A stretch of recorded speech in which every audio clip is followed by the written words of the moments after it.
We have a little under 48 hours for the Bitcoin halving. And so in this video, I wanted to take you through what to expect from a halving. I remember when I went through my first halving, I thought this was the moment that I was going to get mega rich.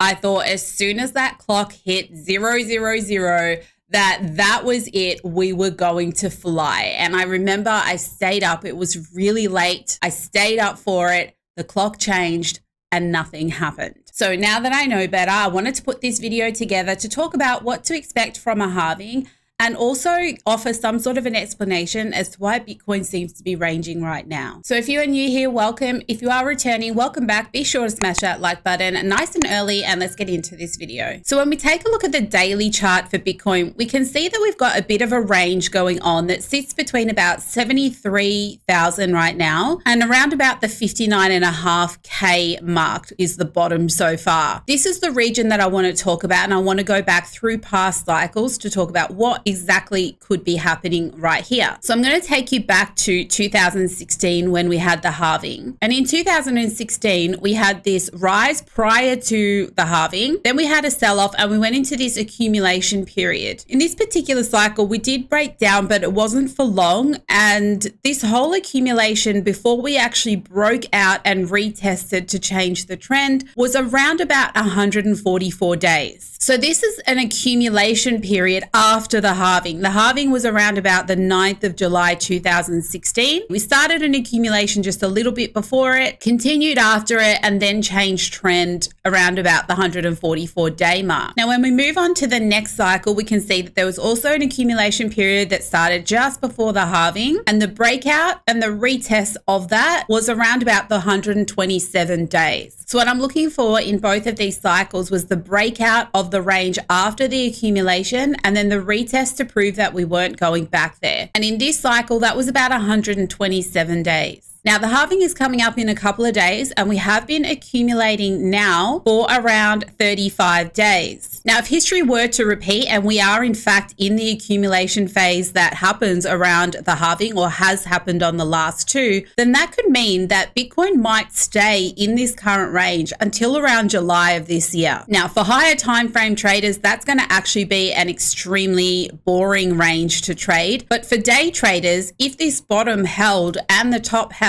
it's nearly a 20% range, which is an excellent range for day traders to trade, and it will give us a few months of amazing ability to actually accumulate before the breakout. Because if we go back to the last cycle, once we had that break and retest, look what happened to price following that. And so that range is what I want to talk about in this video right now, because this range that we're in right now really could be the last opportunity to fill your portfolio before the best phase of the cycle. So let's talk about this range. I think it's pretty fair to say that the top of the range is pretty much set at around the 73K. The reason that I say that is I don't really see wicks to the upside. I don't see trapped traders. Usually, if price is going to reverse and a macro top is in, we would see wicks to the upside where traders are being trapped. And on the daily time frame, I don't really see that. That's what tells me that this is more of an accumulation phase rather than, the top being in, which I think a lot of people have been saying lately. Now, look, the local top is in. The cycle top is certainly not in. So when I'm talking about the top of the range, until that breaks, right now I would say the top of this current range that may hold for the next few months is around the 73K region. With the bottom of the range, I do see wicks. You can see this candle right here and these couple of candles right here. So this tells me right now that the market makers are testing the downside. They're trying to induce traders to the downside to trap down there in this accumulation phase. So what I'm going to do is use the TTC liquidation heat map over the last 30 days, and let's add the liquidity to have a look at what is below price and why are they testing the downside as opposed to the upside, considering people are bullish. Now, when I add this, you can see that we have quite a big pool of liquidity down here in this yellow zone, and that sits between about 55,600 to 59,700. The kind of major liquidity there though is at around the 57K mark. So these wicks to the downside currently tell us that the market makers are trying to induce traders to go short, but the buy up is still strong. Because as we're hitting that level, that's why we end up with the wicks, meaning there are still believers that believe that this is support. And so they're essentially buying off support. But at the same time, there was prior liquidity here that also got taken out. So traders did get liquidated down there. Now, when you have wicks like that to the bottom of a zone and you don't bounce out immediately from it, it means that the damage is not done to the bottom of the zone. So if the damage is not done, they will eventually come down a little bit further to do a little bit more damage there. And using the heat map, you can see where the damage might get done, which is, at around that 57K region. In addition to that, it lines up with some fast moving vectors right here. So it is possible that as we're testing this downside, the bottom of the accumulation range may not yet be in. Whilst we feel like the top of the range kind of is at around 73K, the bottom may actually get extended to the downside. This is what I'm personally waiting for. And what I also want to do now is have a look at the heat maps to see if I can see any buy orders there that are currently waiting to pick up any fast spikes to the downside. So when I zoom out on the trading light heat maps, I'm looking for any areas where I can see some kind of significant orders in comparison to anything else. So when all I see is blue like this, these are not high orders. What I'm looking for is red and pink kind of zones that you see down here. So the only one I can see is this one currently. And when I zoom in on that number, that is sitting at 54,800. Now I actually identified this level yesterday, and today it's still there, which is a pretty good sign. So when we have a look at that on the chart, you can see that that is this line right here that I marked, meaning if price did spike down into those buy orders and those buy orders got picked up and wicked out of it, that would take out the liquidity that we've highlighted as well. So for me, what I'm personally waiting for in this accumulation zone during the halving is I'm waiting to see if around that 54,800, maybe 55K for a round number, I'm waiting to see if that actually becomes the bottom range of the accumulation range. If it does, and if it holds, that is where I'll be looking to take longer term, low leverage trades and hold them for as long as I can. With trades like that, if I get an opportunity like that, I actually like to accumulate more Bitcoin when I'm doing that, rather than taking leverage trades that accumulate USDT. And one way you can do that is you can use OKX. If you go up to their trade section and go on futures, you'll see here crypto margined futures. All of these is literally crypto margin. So when you take a trade using leverage on this, you actually need to put up the cryptocurrency as the margin. So if you were taking a Bitcoin USD trade, you would have to put up Bitcoin as the margin, and your profits are returned in Bitcoin. Same goes for ETH and anything else that they offer down here. Whereas when you do USDT margined, whilst you're trading Bitcoin, when you get your profit is in USDT. Now, in a bull market, we don't want a stable coin. So for long-term trades, when I see that there may be an opportunity to get in and hold something for a long time, not only do I look for crypto margined, which not a lot of exchanges offer this, so you're probably going to want to use OKX if you can use OKX in your region. And if you don't have an OKX account, be sure to use the link down below, because I give as much as my commission as I'm allowed to give back to my community. So with those links down below, you will get a 20% trading fee rebate on all of your trades. And you want to be doing that because you get charged fees when you enter a trade, you get charged when you exit. And when you take perpetual contracts, like this one here that says perp, you're also charged every 8 hours. So get the savings while you can and use the link below to sign up. But I'm also going to show you now how you can save that 8-hour funding fee on a trade like this that you would hold for as long as we can possibly hold, because we might be in the really good part of the cycle to do so. So you can see below this one that you've got a bunch of contracts with dates here. What this means is that if you trade on these ones instead, you can hold this trade until the expiry date. You can also exit at any time before, so you can treat it like a normal trade. However, you have until this date to be able to hold the trade. You must close your trade before this. If you don't, then the trade will get closed for you on this date when the contract expires. But the advantage of this is it doesn't come with the 8-hour funding fee. So if you're trying to accumulate more Bitcoin, we want to use crypto margined. If you're wanting to do it with leverage, then you would use a low leverage in a situation like this, like a 2x leverage is what I personally use. And then as my trade goes up, I increase it to 5x and eventually 10x, but I'm adding to the trade as I go. And then finally, you want to use the longest expiry that you can find, because if you were to believe that Bitcoin's going to be in a bull market for the rest of this year, if you can get your trade over the next couple of months in that accumulation phase and hold it throughout the whole bull market, then you don't want to be forced out because of an expiry, but you also get to avoid the 8-hour funding fees, which is what allows you to be able to hold the trade for longer without such a big fee. And then in addition to that, you're accumulating Bitcoin as opposed to accumulating USDT. It really is a genius kind of contract in a bull market. Now, the other thing to note about it is you may notice the prices here are different for the coin. That doesn't matter. This is the interest rate that gets built into those contracts as opposed to having the 8-hour funding fee. So it doesn't matter. If the price is higher when you buy in, it's going to be higher when you sell out. You still end up saving money. But you really only want to use a contract like this when you feel like you've basically nailed the bottom of a range and it's going to be something that you can hold for a few months. So this is where I will be taking a trade like this. And if you want to follow along with that, be sure to use the link in the description down below. So now I know the burning question is going to be, well, what about alts? Should we be buying alts as well? If we have a look at the path to alt season, you can see that the flow of money moves into Bitcoin and that causes Bitcoin price to surge. After that, we go into Ethereum, then we go into large caps, then we go into alt season. So let's get a heads up on Ethereum. When we have a look at the Ethereum price, it's not doing the same thing. Ethereum is not in a range yet. It's actually in a channel to the downside. Now, this is a bull flag type of formation, a very wide range one, but nonetheless, it's not in an accumulation range right now. It's in a bull flag, which is still bullish, but it's not doing the same thing that Bitcoin is doing. So ETH might have more downside. For me personally, I can see on the daily time frame, it's broken the 50 EMA with a strong red vector. I'm waiting to see if it comes up to retest that and actually look weak there. If it gives me a lower high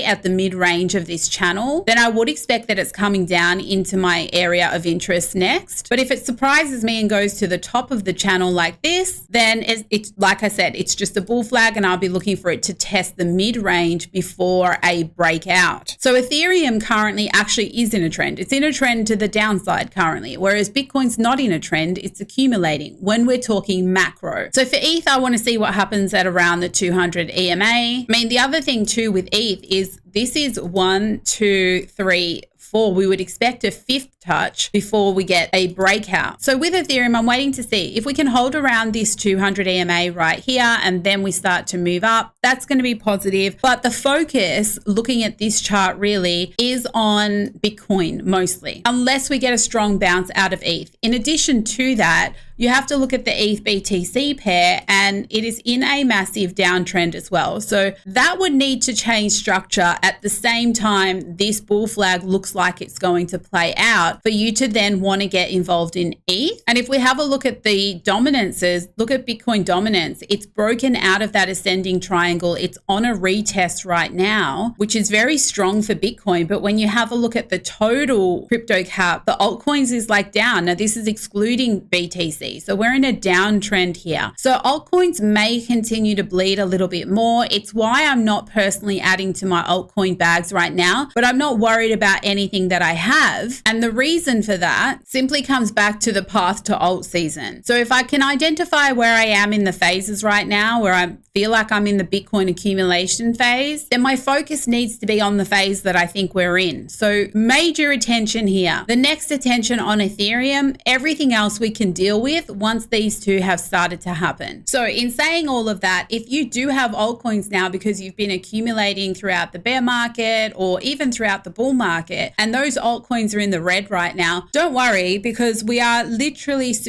probably too early, to be honest, in this phase, because all the attention is going to go to Bitcoin first. Also, if you do focus your attention on Bitcoin in that accumulation phase, and we do get that little bit further downside, or even if it just holds where it is right now, because, you know, coming down to 57K is not a guarantee for as long as we're holding the current bottom of the range. So we would only look for further downside if the current bottom of the range, which is at about 59.5, if that breaks. So for now, the bottom of the range is 59.5. If it breaks, we're looking around the 57, 55 kind of region. And we want to see if that becomes the accumulation range of the Bitcoin halving. Now, if it does, and you are in red in your altcoins, or you're feeling some kind of pain right now, first of all, there's no pain when you're holding spot and you're in a bull market and you have some drawdown. It's just a matter of time. You can also use other cryptocurrencies to bring your overall portfolio back to green. So if you are experiencing pain in your altcoins right now, just understand it's due to the dominances. It's due to the fact that Bitcoin is accumulating and all the focus is going to be there for the next couple of months. But switch your focus there as well, and you may be able to use Bitcoin to recover some of the unrealized losses that you have in your altcoins right now, until they move back into profit later on in the cycle.